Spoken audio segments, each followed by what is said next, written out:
Nous allons donc écouter la parole et l'enseignement. Nous sommes à l'enseignement numéro 23 pour aujourd'hui, concernant le sujet qui parle de celui qui ose dire qu'il est Dieu. Il a remplacé le bouc, le bélier et le taureau, qui étaient destinés pour l'expiation des péchés des enfants d'Israël, selon Lévitique 16. Dans Lévitique 16, nous voyons donc les béliers, les boucs et les taureaux pour l'expiation des péchés des enfants d'Israël, une fois chaque année. Et c'est ce schéma que nous allons vous enseigner en ce moment. En fait, j'ai déjà donné cet enseignement, mais je le rappelle aujourd'hui. Cette situation contredit directement la parole du Père Yahva, le Dieu d'Abraham, selon Deutéronome 4.2. Ne rajoutez rien et ne retranchez rien aux paroles. C'est dans Deutéronome 4.2 et aussi dans Deutéronome chapitre 13, à partir du verset 1, ou Deutéronome 12, 32. Nous allons donc lire maintenant Deutéronome 12, 32, car nous avons déjà vu autrefois le Deutéronome 4.2. Donc dans Deutéronome 12, 32, vous observerez et vous mettrez en pratique toutes les choses que je vous ordonne. Vous n'y ajouterez rien et vous n'en retrancherez rien. Voilà donc dans le Deutéronome 12, 32. Et dans Deutéronome 4.2, je vais répéter, Deutéronome 4.2, vous n'ajouterez rien à ce que je vous prescris et vous n'en retrancherez rien, mais vous observerez les commandements de Yahva, votre Dieu, tels que je vous les prescris. Cette parole précise bien alors que il ne faut pas rajouter ni retrancher les paroles que je vous ai données. De quelles paroles parle-t-on? Nous allons lire Lévitique chapitre 16 pour voir quelles sont les lois d'expiation des péchés pour les enfants d'Israël. Les voilà. C'est dans Lévitique chapitre 16, verset 3 d'abord, pour commencer. Voilà donc ce qu'on ne doit pas changer, alors que nous avons tous su, nous avons tous vu qu'ils les ont remplacés par Jésus ou Jesus. Ce n'est pas une diffamation, nous le voyons tous. Alors que chacun réfléchisse. Lévitique chapitre 16, verset 3. Voici de quelle manière Aaron entrera dans le sanctuaire. Il prendra un jeune taureau pour le sacrifice d'expiation et un bélier pour l'holocauste. Voilà, nous le voyons tous clairement, cette parole. Il existe donc le fait d'apporter un jeune taureau pour le sacrifice d'expiation, ainsi qu'un bélier pour l'holocauste. Verset 5.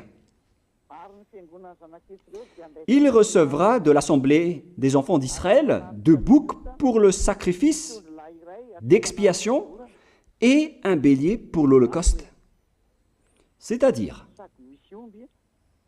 en même temps, il y a un sacrifice de taureau, de bélier et de bouc. Lévitique chapitre 16, toujours, mais dans le verset 34. Ce sera pour vous une loi perpétuelle. Voilà. Il se fera une fois chaque année l'expiation pour les enfants d'Israël à cause de leurs péchés. Nous sommes déjà au verset 34 pour information. Verset 34. Voilà. Ce sera pour vous une loi perpétuelle. Quelle est cette loi perpétuelle? C'est le fait de sacrifier les béliers, les boucs et les taureaux qui vont être tués pour sacrifice, pour l'expiation des péchés des enfants d'Israël. Selon le verset 34, ce sera pour vous une loi perpétuelle. Il se fera une fois chaque année l'expiation pour les enfants d'Israël à cause de leurs péchés. Il y a une partie de votre texte qui est cachée en bas. À cause de leurs péchés. Voilà.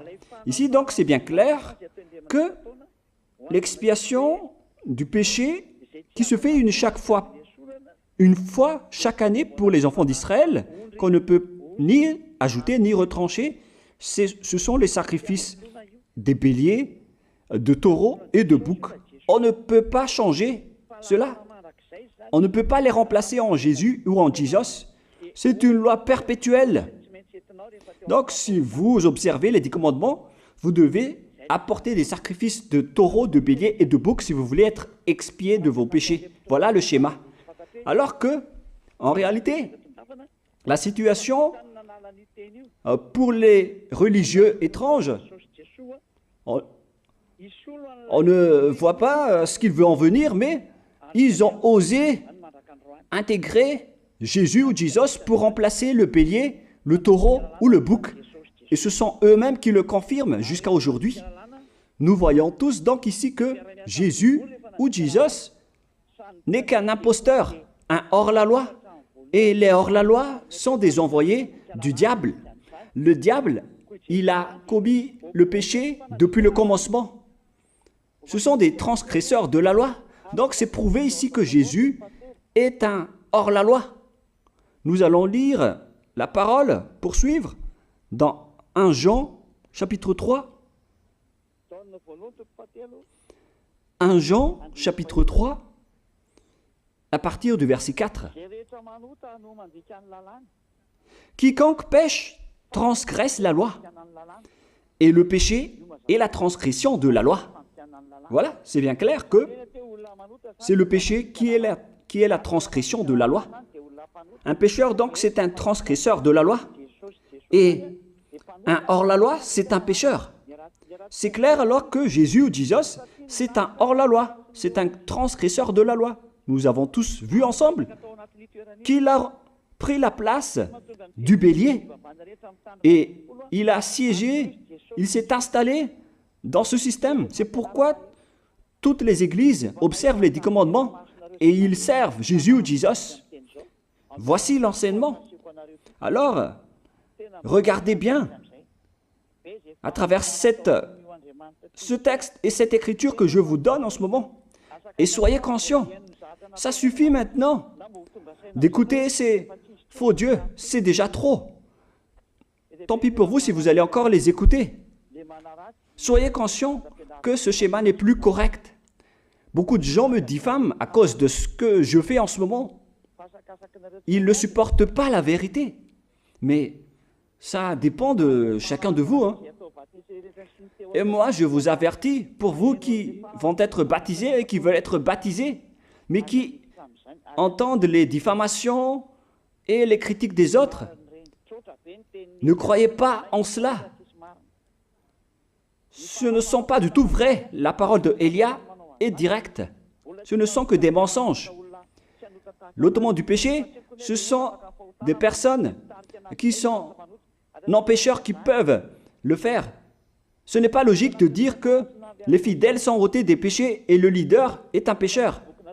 Ce n'est pas du tout écrit dans la Sainte Écriture. Ce qui est écrit dans la Bible, c'est que le bon arbre donne de bons fruits et le mauvais arbre de mauvais fruits. Et le bon arbre ne donne jamais de mauvais fruits, et le mauvais arbre ne donne jamais de bons fruits. Ce sont les bons arbres qui donnent des bons fruits, et les mauvais arbres qui donnent des mauvais fruits. Et donc, si l'ambassadeur de Yahushua, Zedia Elia, a produit des personnes qui ne pêchent plus, alors il est bon, il est une bonne personne. Il n'a jamais fait aucun mal, même pas le moindre mal. Voilà donc la leçon pour vous, car dans le cadre de ce baptême qui va arriver, il y a beaucoup de diffamation et de critiques. Donc je vous conseille de ne pas écouter cela, car ce n'est pas du tout la vérité. Ils font ça juste pour diffamer et blâmer la bonté de Yahushua, alors ne les suivez pas. Donc là, on voit bien que ce n'est pas de la diffamation. Nous avons tous vu ensemble. Je vous ai donné la parole. On a tous écouté et vu ensemble. On a jugé ensemble. Est-ce que ce Jésus ou Jésus a fait la vérité? Est-ce qu'il a dit la vérité ou pas? Si nous avons vu le livre de Moshé venant du Dieu d'Abraham qui a dit « Ne rajoutez pas et ne retranchez pas à ma parole ». Nous avons vu alors que ils ont remplacé par ce Jésus ou Jésus les sacrifices d'expiation du péché, en disant après que c'est ce dernier qui ôte les péchés. Ce n'est pas du tout vrai. Celui qui peut ôter les péchés selon les 10 commandements, c'est le bélier, ou bien le taureau, ainsi que le bouc. Ce sont ces bêtes qui peuvent ôter les péchés. Quelle est alors la raison pour laquelle les religieux sont entrés dans ce mauvais schéma? Car c'est vraiment un schéma qui transgresse la loi. Car ils ont contré bêtement le livre du Lévitique chapitre 16. Ils l'ont contré bêtement, directement. Et après, ils ont remplacé par leur faux Dieu. Un faux Dieu car c'est directement un hors-la-loi. Il a contredit le Dieu d'Abraham. Nous voyons la preuve ici qu'il a contredit vraiment le Dieu d'Abraham, qu'on appelle par le nom de Yahava et Yahushua son fils. Car ce Dieu d'Abraham, il a bien dit qu'il ne faut ni ajouter ni retrancher à ses paroles. Il faut les observer car ce sont les commandements de Yahva, ton Dieu. Et ces lois qu'on ne doit pas rajouter ni retrancher veut dire qu'il ne faut pas toucher au Lévitique chapitre 16, car c'est ce livre qui ôte les péchés. Alors que nous voyons tous que personne ne le pratique plus.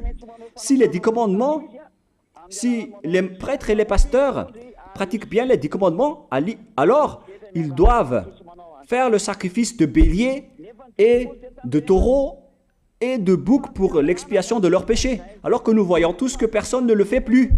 Alors qu'en même temps, ils observent les 10 commandements. C'est donc de la transgression de la loi. Et en plus, ils ont enlevé le Lévitique 16 en le remplaçant par Jésus ou Jésus.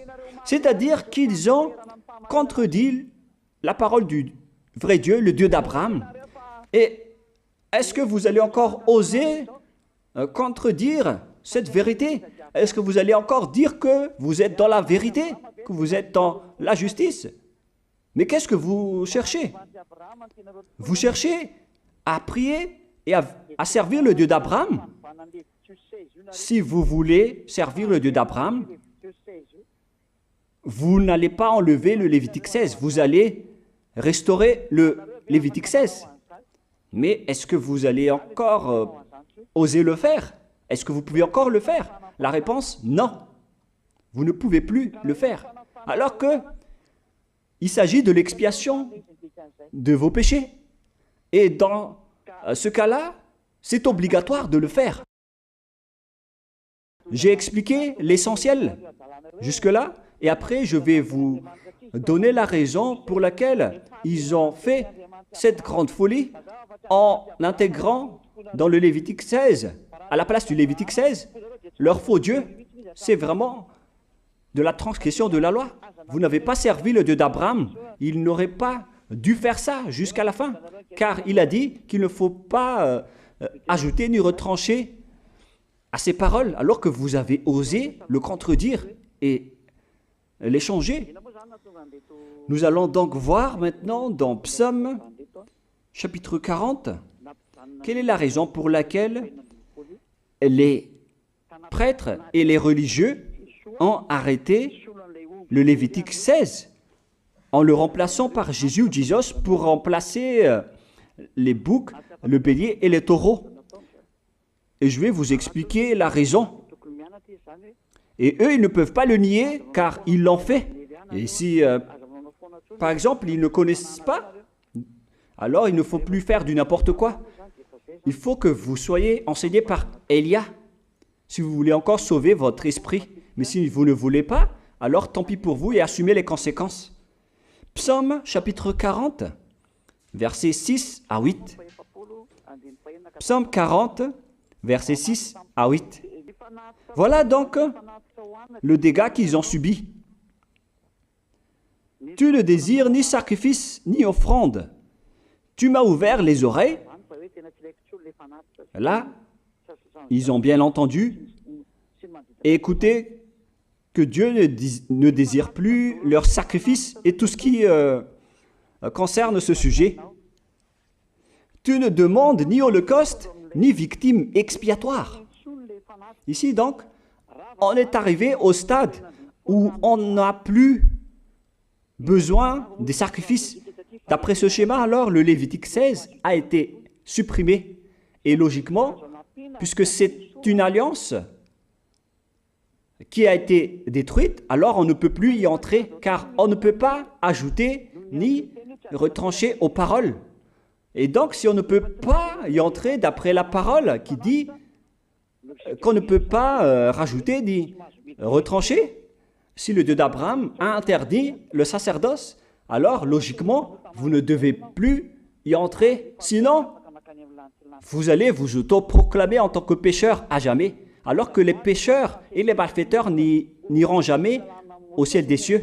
C'est clair alors que c'est devenu un sens interdit, les 10 commandements et les lois de Moïse, d'après ce schéma, car c'est la relation avec le Père Yahva qui a été détruite, qui a été supprimée, car il n'y a plus d'expiation de péché pour vous.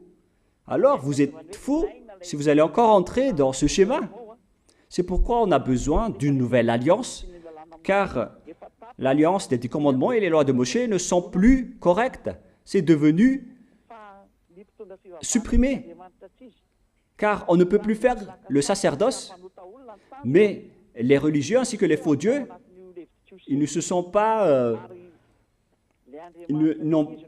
ils ont facilité les choses en intégrant leur faux dieu à la place du bélier, du bouc et du taureau. Et voilà, c'est bien clair. Et d'après eux-mêmes, ils ont dit que l'intégration de Jésus ou de Jesus, c'est d'après ce livre des psaumes. Vous voyez que ici, je n'ai pas dit du n'importe quoi, c'est la vérité que j'ai dit. Je n'ai pas incriminé qui que ce soit. C'est vraiment la réalité et la vérité. Alors, ici, on prouve bien que ça a été supprimé, ce n'est plus autorisé. Et c'est encore confirmé dans Ésaïe 66.3 que celui qui fait des sacrifices, c'est comme celui qui fait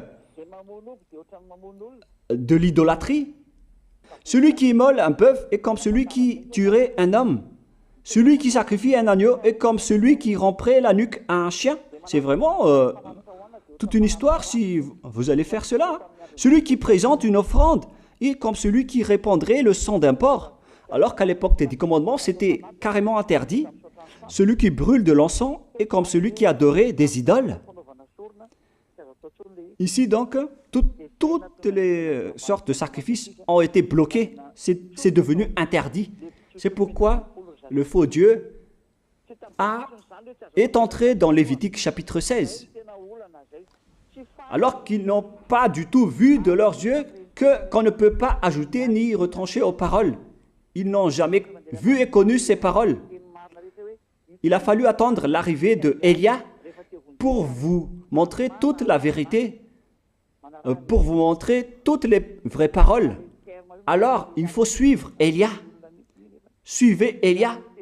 Et c'est ce terme qui dit de suivre Élia que les gens ne supportent pas du tout. Mais qu'est-ce que je vais dire d'autre? Je vais vous dire de suivre qui? Alors que vous êtes tous pécheurs.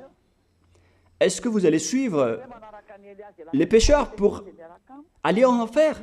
Vaut mieux suivre Élia, car ceux qui l'ont suivi ne pêchent plus. C'est quoi le problème? Si c'est de la jalousie, alors vous n'êtes pas du tout sage. Mais si vous êtes sage, vous devrez être content en m'écoutant.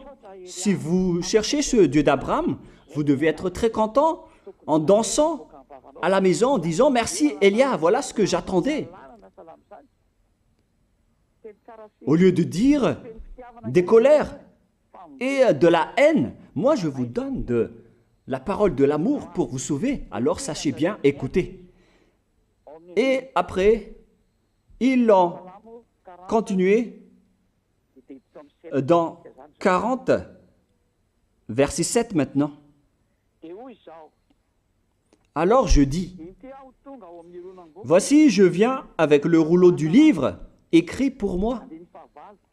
Verset 8, je veux faire ta volonté, mon Dieu, et ta loi est au fond de mon cœur. Et eux, ils ont pris cette parole en disant que nous avons vu ce terme de rouleau du livre. Et directement, ils ont dit que on doit intégrer dans les 10 commandements le Fils du Très-Haut qui s'appelle Yahushua.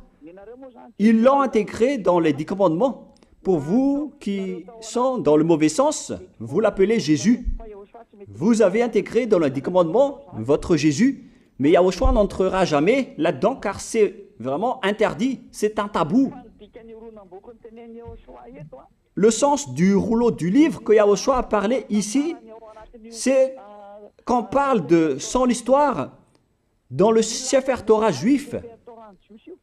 C'est-à-dire que le Sefer Torah juif a parlé de lui.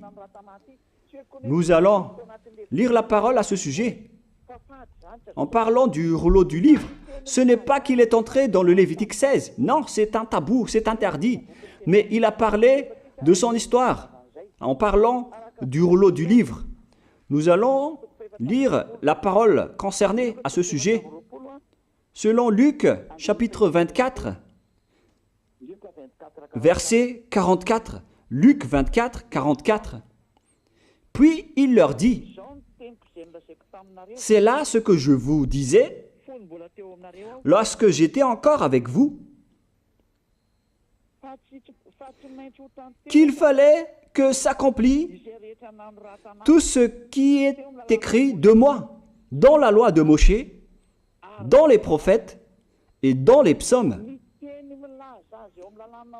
Toutes les paroles qui parlent de lui dans la loi de Moshe, dans les prophètes et dans les psaumes. C'est ça qu'on parle ici. Mais il n'a jamais dit qu'il va remplacer le Lévitique 16.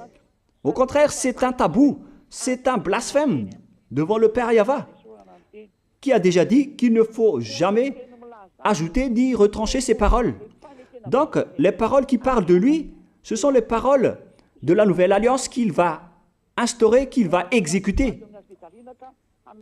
La raison pour laquelle il sera crucifié, c'est qu'il va instaurer la nouvelle alliance en versant son sang. Voilà de 1. Maintenant, nous allons lire le livre de Jean 5,46. Jean 5, 46.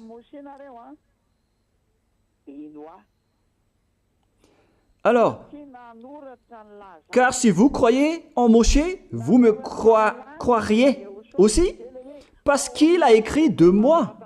Il a écrit à propos de Yahushua. C'est pourquoi on parle du rouleau de livres qui a écrit pour lui. Et Moshe aussi a participé à son histoire en parlant de lui. Mais ce n'est pas que on a supprimé le Lévitique 16 en remplaçant par le fils du Très-Haut. Non, ce n'est pas du tout cela. Il y a beaucoup de paroles qui a parlé de lui depuis les lois de Moshe, depuis les prophètes et depuis les psaumes. C'est pour ça qu'on parle du rouleau du livre qui a écrit à propos de lui. Mais ce n'est pas que vous allez supprimer le Lévitique 16 en le remplaçant par le fils du Très-Haut. C'est vraiment une abomination de votre part. Je vous ai donné maintenant l'explication. Il ne faut pas rajouter ni retrancher aux lois de Moshe. C'est une alliance en bonne forme qu'on ne peut pas toucher ni enlever. C'est dans Galates 3,15. Galates 3,15. Une disposition en bonne forme ne doit pas être changée ou transformée. Les lois de Moshe, c'est une alliance en bonne forme qu'on a versé le sang de Zébu en plus. Donc on ne peut ni retrancher ni rajouter. Le pire alors, c'est que vous qui êtes les fidèles de Jésus, vous l'avez intégré dans les lois de Moshe en remplaçant le Lévitique 16. On parle de votre Jésus ou Jesus. Je vous pose la question, est-ce que vous oserez dire que vous n'êtes pas pécheur à ce sujet? Car c'est vraiment de la transgression de la loi de la part de votre faux Dieu. Donc s'il est pécheur, alors logiquement vous êtes aussi pécheur. Et vous-même, vous avez dit que vous êtes pécheur. Voilà ce que vous avez fait. Et vous n'allez jamais être épargné. C'est pourquoi je vous appelle tous maintenant. Soyez baptisés et sauvez votre chemin, c'est-à-dire votre esprit. Sauvez votre esprit car il ira en enfer si vous ne le sauvez pas. Pour vous qui serez baptisés bientôt, l'explication est claire. Alors prenez une décision maintenant. N'écoutez jamais les diffamations qui sont faites par les diables. Ce sont eux qui vous empêchent d'aller vers la vérité. Ne soyez plus des poubelles dans votre conscience. N'acceptez plus cela. Il faut écouter l'envoyé du ciel des cieux, c'est-à-dire moi. Voilà l'explication. Vous avez fait du n'importe quoi avec votre faux Dieu. C'est votre faux Dieu qui a péché au commencement. Et logiquement, donc, vous avez tous aussi transgressé la loi avec lui. Et maintenant, vous êtes tous dans le péché. Et vous vous abritez dans la parole qui dit Dieu n'est pas venu pour appeler les justes, mais les pécheurs, pour se repentir. Le problème, c'est que c'est votre Dieu qui est vraiment un pécheur. Voilà le schéma qui prouve qu'il est pécheur. Donc, je vous souhaite à tous d'être bénis par Yahushua. Prions ensemble. Merci infiniment, Père Yahva, pour cette parole.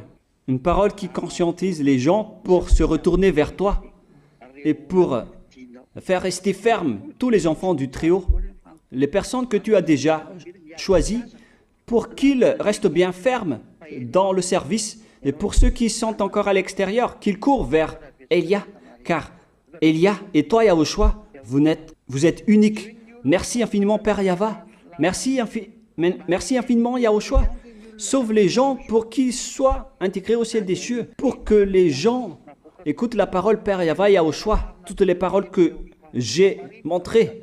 Confirme toutes mes paroles, Yahushua et Père Yahva, pour la gloire de vos noms si saints. Merci pour ta bonté et pour ta grâce. Au nom de toi, Yahushua, je fais toutes ces prières. Alléluia, Amen. Donc, je vous souhaite à tous d'être bénis par Yahushua et à demain. Au revoir.